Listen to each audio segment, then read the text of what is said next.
Bonjour à tous et bienvenue dans cette vidéo. Aujourd'hui, on va parler de HTML. Cette vidéo est la première vidéo d'une série de vidéos sur le HTML. Et j'ai décidé de faire ces vidéos-là tout simplement parce que vu que je parle un petit peu des SEO sur ma chaîne, j'ai remarqué que pour moi, avoir quelques notions en HTML, c'est quand même important. Et vous allez voir en plus que c'est un langage qui est quand même très facile à apprendre. C'est pas du tout un vrai langage de programmation complexe et vraiment compliqué à apprendre. Là, c'est vraiment très simple. C'est juste de l'apprentissage de vocabulaire en quelque sorte. Il y a deux, trois petites techniques, mais globalement, c'est vraiment plus apprendre un vocabulaire plutôt que apprendre une vraie technologie. Donc dans cette vidéo, de quoi est-ce qu'on va parler? On va parler de deux choses. Première chose, c'est qu'est-ce qu'il faut pour pouvoir faire du HTML? Parce que oui, en fait, il faut comprendre que pour faire du HTML, créer des pages web, du coup, parce que le HTML, c'est un langage qui permet de créer une page web, qu'il faut, c'est un éditeur de texte. Donc dans un premier temps, on va aller voir un petit peu les éditeurs de texte, lequel vous pouvez choisir. Et dans un deuxième temps, je vais vous apprendre à construire votre première page web de façon schématique très simplement. Dans la deuxième vidéo, on verra plus les balises classiques de texte, comme les balises de paragraphe et les balises de titre. Donc on se rejoint tout de suite sur les éditeurs de texte. Alors comme je viens de l'expliquer, pour faire du HTML, il vous faut d'abord trouver un éditeur de texte. Alors je vous en ai sélectionné 3 parce que pour moi, je j'ai pas envie de vous en imposer un, j'ai vraiment envie que vous choisissiez celui que vous préfériez. Moi personnellement, j'aime vraiment bien Bracket, c'est parce que j'ai commencé avec ça, donc du coup je suis resté là-dessus. Donc du coup voilà, moi le tuto sera fait sur Bracket. Donc si vous voulez vraiment que ça soit parfaitement le même environnement que moi, vous pouvez prendre Bracket, mais normalement ça ne va pas vous poser de problème si jamais vous prenez un autre éditeur de texte. Donc ce que je vous conseille, c'est vraiment de tester plusieurs éditeurs. Le deuxième éditeur que je vous conseille, c'est Visual Studio Code, qui est aussi un très bon éditeur. En plus, il est un peu plus novateur, il est un peu plus jeune sur le marché. Il y a quand même quelques technologies qui sont vraiment pas mal. Moi, ce que j'aime vraiment bien chez Bracket, c'est qu'on pouvait vraiment visualiser la page directement. Là, il faut faire une petite manip. Je vous montrerai après comment ce qu'on fait. Ça change rien, c'est juste une question de rapidité. Et puis, on a, pour les plus anciens, ceux qui ont peut-être déjà fait un petit peu de développement dans leur jeunesse, on a Notepad++, qui est quand même un traditionnel des éditeurs. Il y a quand même beaucoup de monde qui l'utilise, mais voilà, il est un peu plus traditionnel que les deux autres. Donc je vous laisse choisir entre Bracket, Visual Studio Code et Notepad++.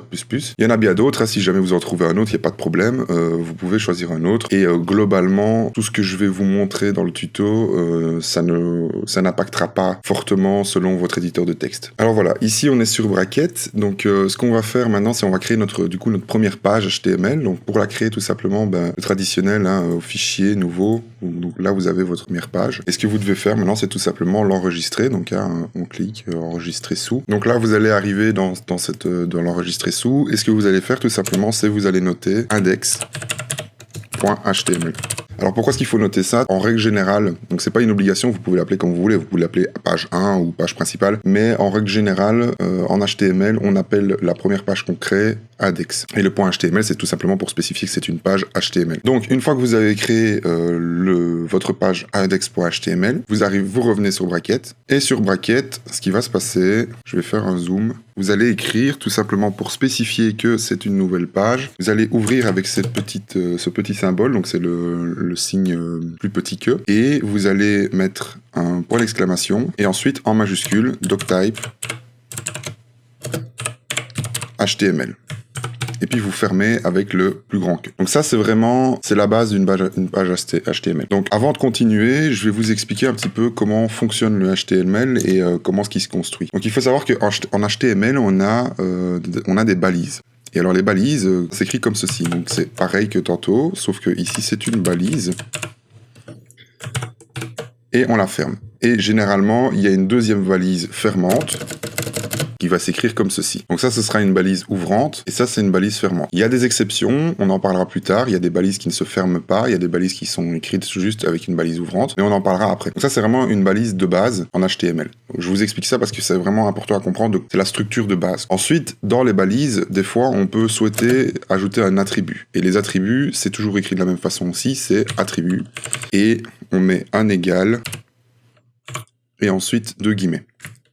et à l'intérieur on écrit la signification de l'attribut. Voilà comment est-ce qu'une balise la plus complexe peut s'écrire. Il n'y a rien de vraiment plus complexe que ça en HTML. C'est d'abord une balise, ensuite peut-être si vous le désirez, selon ce que vous voulez faire, vous ajoutez un attribut. Alors ce ne sera pas écrit attribut, ce ne sera pas écrit balise. Les balises ont des noms bien spécifiques, je vais vous montrer juste après, vous allez tout de suite comprendre. Ça c'est vraiment juste pour vous expliquer la base du HTML en lui-même. Donc on supprime, et là on va créer notre première page HTML. Alors pour faire ça, c'est très simple, il faut mettre une balise HTML qu'on écrit tout simplement comme ceci, et voilà.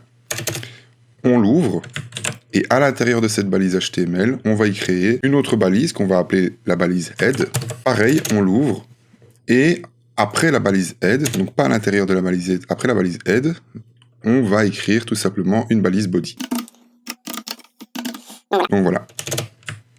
Ça, ce sont vraiment les trois balises les plus importantes en HTML, enfin les plus basiques qu'on a, qui sont vraiment la balise HTML qui spécifie que c'est la page HTML, la balise head qui spécifie que c'est le dessus de la page, entre guillemets, c'est le dessus qui contient toutes les informations de la page, et le body, c'est vraiment tout ce qui contient l'aspect visuel de la page. Donc, par exemple, peut-être que vous avez déjà entendu parler des cookies. Les cookies, la plupart du temps, ils se trouvent dans le head. En SEO, on va apprendre, donc c'est pour ça que là maintenant, je vais vous apprendre deux autres petites balises, notamment parce qu'il y en a une qui contient un attribut et ça va pouvoir vous montrer à quoi ressemblent les attributs. Ces deux balises qui sont quand même importantes en SEO, on en a besoin en SEO, ce sont la balise title et la balise métadescription. Je vais vous montrer comment est-ce qu'on les écrit. Donc la balise title, elle est très simple, c'est comme ceci, on écrit title, voilà,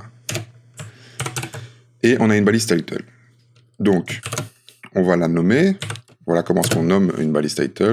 Ici, on a le titre de notre page. Donc ceci, ça c'est le titre de notre page. Donc la balise métadescription, c'est quoi? C'est une balise méta qu'on écrit comme ceci. Donc on la ferme, voilà, et on a notre balise méta. Sauf que c'est pas suffisant. Là, on n'a rien. Donc ce qu'il faut d'abord faire maintenant, c'est lui ajouter deux attributs. Donc le premier attribut qui est un attribut name. Voilà, comme ceci. Et là, on va lui dire que c'est un attribut name description. Et c'est pour ça qu'on appelle ça la méta description, parce qu'on stipule que c'est la description de la page. Et ensuite, on va lui donner un attribut content, comme ceci, dans lequel on va écrire que voilà, voici la description de la... Donc voilà, ici on a vraiment les deux balises principales que je voulais vous parler parce que notamment on en a vraiment besoin pour le SEO. Je trouve ça vraiment important que ces deux balises soient toujours présentes dans votre contenu HTML. Mais je vais juste vous rajouter une petite balise que je mets toujours au-dessus parce que ça permet d'éviter des fois des petits problèmes. C'est la balise méta UTF-8. C'est pour spécifier le langage, la prise en compte du caractère de la page web. Donc, cette balise, elle est très simple aussi. C'est une méta, on la ferme. Voilà. Char7 UTF-8. Et UTF-8, c'est tout simplement la prise en compte de certains caractères. Typiquement, c'est juste pour éviter, des fois, vous mettez des caractères sur votre page et qu'en fait, ils apparaissent pas en réel. Et ben, cette balise-là règle la plupart des cas. Donc, voilà, ça, c'est vraiment la structure principale d'une page HTML. Il n'y a pas vraiment besoin de plus. Par contre, je vais vous expliquer, du coup, à quoi sert la title et la métadescription brièvement. Donc, je vais pour ça aller sur Google. Donc, voilà, j'ai tapé la recherche chaussures. Dans cette recherche, vous allez voir qu'il va apparaître certaines choses. Nous, ce qu'on cherche, c'est ça. Voilà. En référencement, ce qu'on veut, c'est toujours être la première recherche naturelle. Je vous ai déjà expliqué, la recherche naturelle, c'est une recherche qui est non payante et qui est fournie naturellement par l'obtention de certains critères aux yeux de Google. Tandis qu'une recherche payante, c'est une recherche que vous avez payée pour pouvoir avoir cette position-là. Donc, qu'est-ce qu'on retrouve dans une recherche Google? Tout simplement, on retrouve ici le lien, mais qui est aussi un titre.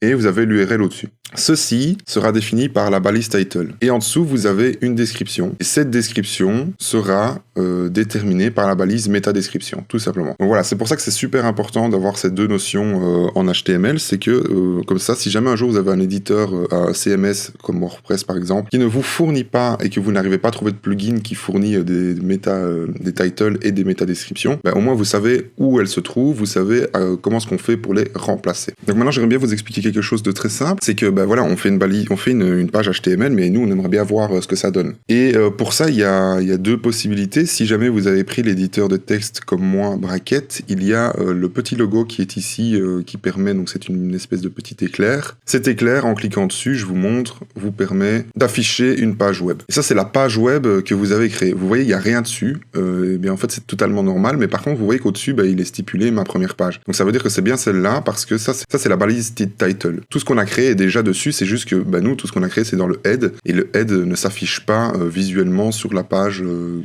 sur laquelle vous avez. Alors, maintenant, si vous avez choisi un éditeur de texte différent, je vais vous montrer comment est-ce qu'on fait pour afficher cette page.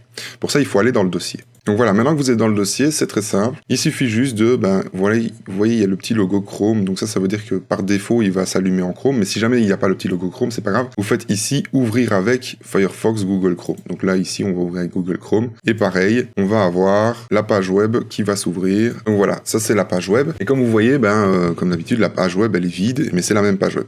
Voilà, c'est la fin de cette vidéo. J'espère que ça vous a plu. J'espère que vous avez pu apprendre quelque chose sur le HTML. N'hésitez pas à partager et liker cette vidéo. Si jamais vous avez des questions par rapport à cette vidéo, à certaines balises, etc., venez dans les commentaires, n'hésitez pas à m'en parler, et si jamais peut-être vous avez des conseils sur des choses que je n'ai pas dites, par exemple, parce que ça peut arriver, j'oublie quelque chose, eh bien n'hésitez pas aussi à en parler dans les commentaires, tant que c'est constructif, moi il n'y a aucun problème. Dans la prochaine vidéo, on va parler de tout ce qui concerne du coup tout ce qu'on voit sur une page HTML, donc principalement les titres, qui est une notion super importante aussi en SEO, donc on en parlera, les balises paragraphes, et peut-être, oui, les balises de mise à la ligne, etc.